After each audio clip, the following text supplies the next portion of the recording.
দর্শক, শেষ মুহূর্তে জমে উঠেছে কোরবানি পশুর হাট। আমি বর্তমানে আছি সাভারের একটি পশুর হাটে। আমি একটু আপনাদের জানানোর চেষ্টা করতেছি, আগামীকাল পবিত্র ঈদুল আজহা, মুসলমান ধর্মাবলম্বীদের সবচেয়ে বড় একটি ধর্মীয় উৎসব পবিত্র ঈদুল আজহা। ঈদুল আজহাকে সামনে রেখে কিন্তু এখানকার পশুর হাটগুলো যেমন জমে উঠেছে, তেমনি কিন্তু পশুর হাটে কিন্তু ক্রেতারা কিন্তু সমাগম হচ্ছে। তবে এখানকার গতবারের ন্যায় কিন্তু এখানকার যারা ইজারাদার তারা যেমনটি জানিয়েছেন, প্রচুর পরিমাণ এবার পশু আমদানি হয়েছে এবং পশু বিক্রি হয়েছে। তবে যেই ধরনের গরুগুলো আছে তাই সেগুলো কিন্তু সন্ধ্যার ন্যায় কিন্তু এগুলো বিক্রি হয়ে যাবে। তবে এখানকার একটি জিনিস আমি আপনাদেরকে বলে রাখতে যাচ্ছি, যেটা হচ্ছে যে প্রত্যেকটা ঈদেই, বিশেষ করে এই পশু কোরবানির ঈদে রাত থেকে মধ্যরাত পর্যন্ত এখানে পশু বিক্রি করা হয়। তবে সকালের তুলনায় এখানে ক্রেতাদের উপস্থিতি অনেকটাই বেশি দেখা যাচ্ছে, যেহেতু বিভিন্ন কলকারখানা এবং পোশাক কারখানা কিন্তু ছুটি হয়েছে। তবে কেউ পরিবার নিয়ে গরু দেখতে এসেছে, আবার কেউ দাম যাচাই করছে। তো এখানকার কয়েকজন ক্রেতাদের সাথে আমরা কথা বলে যেটা জেনেছি, যে এখনো পর্যন্ত তারা আশাবাদী যে এখানকার অধিকাংশ গরুগুলো কিন্তু তারা বিক্রি করে তাদের নিজ নিজ গ্রামে তারা পৌঁছাতে পারবে। এবং তারা যেমনটি সংশয় করেছেন যে গরু কিছুটা দাম হ্রাস পাওয়ার সম্ভাবনা আছে রাতে। তো দর্শক, একটু দেখানোর চেষ্টা করতেছি আপনাদেরকে যে প্রচুর পরিমাণ গরু কিন্তু এখানে আমদানি করা হয়েছে। এবং এখানকার কয়েকজন বিক্রেতারা যেমনটি জানিয়েছেন যে গরুর দামটা কিন্তু এখন পর্যন্ত কমেনি। তবে ক্রেতারা একটাই আশাবাদী যে গরুর দামটা যখন পড়বে তারা কিন্তু তখন গরুগুলো কিনবে। তো সেই জন্যই কিন্তু এখানে অধিকাংশ ক্রেতারাই কিন্তু এখানে এসে দেখে এবং চলে যায়। আমরা কয়েকজন ব্যাপারীর সাথে কথা বলবো, তারা কোথা থেকে এসেছে, কিভাবে। আচ্ছা, আপনারা গরু কয়টা এনেছেন, কয়টা গরু বিক্রি করেছেন? গরু আপনার থেকে ঘোরাপির মাজারে 20টি গরু লিয়ে আইছি। 20টি গরু আনছি, 2 লক্ষর গরু 1 লক্ষ টাকা করে এখন দাম বলতেছে। বিশাল ক্ষতি আমাদের ভাই, আমাদের এত টাকা যে লোকসান হয়েছে, আমরা বাসায় যা যে কিভাবে এই ক্ষতিপূরণটা দেবো মানুষের, আমার আর ভাষার বাইরে। এখন এই হাটে আমাদের আইসিয়া বিশাল ক্ষতি।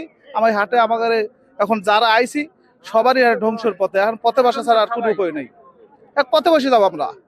এখন কি করবো ভাই, এখন কিছু বেচছি, কিছু ফেরত এখন আমরা বাড়িতে দিয়ে চলে যাচ্ছি টাকা করিয়া। ভাই গরু নিয়ে তো আইসি, আজ 3 দিন ধরে আইসি, মোটেই বেচা কিনি নাই। এখন কি করবো, মনের দুঃখে না পারতেছি খাইবে, না পারতেছি চলবে, কি করবো, এইভাবে বসে রয়েছি। এখন কোনো রকম ভাবে দেশে ফিরে যাওয়ার জন্য চেষ্টা নিচ্ছি। থেকে বিষ্ণুপুর গ্রাম থেকে আসছি, 4টা গরু নিয়ে আইছি। আমার গরু হলো 1,70,80,000, ওইগুলা বেচছি আমি 1,20,30,000। অনেক আমার ক্ষতি হয়ে গেছে। আমি নিজে পালি, আমার 18-19 বছর ধরে আমি নিজেই সবকিছু করি, আমার অনেক লস হয়ে গেছে। তারপরেও এখন আরো 2টা গরু আছে, বিক্রি করে পারতাছি না। ওইগুলা 1 লাখ কয়, 1,00,000 1.5 লাখ টাকার গরু এখন 1 লাখ টাকা কয়। আমার অনেক একটা লস হয়ে গেল। মানুষ ভাবে যে টাকা আছে তাই লস হলে কি হয়, কিন্তু আমি তো ছোট মানুষ, একলা পালছি, আমার এটা অনেক একটা পরিশ্রম হয়েছে, কিন্তু এটা কাউরে আমি বুঝাইতে পারতাছি না।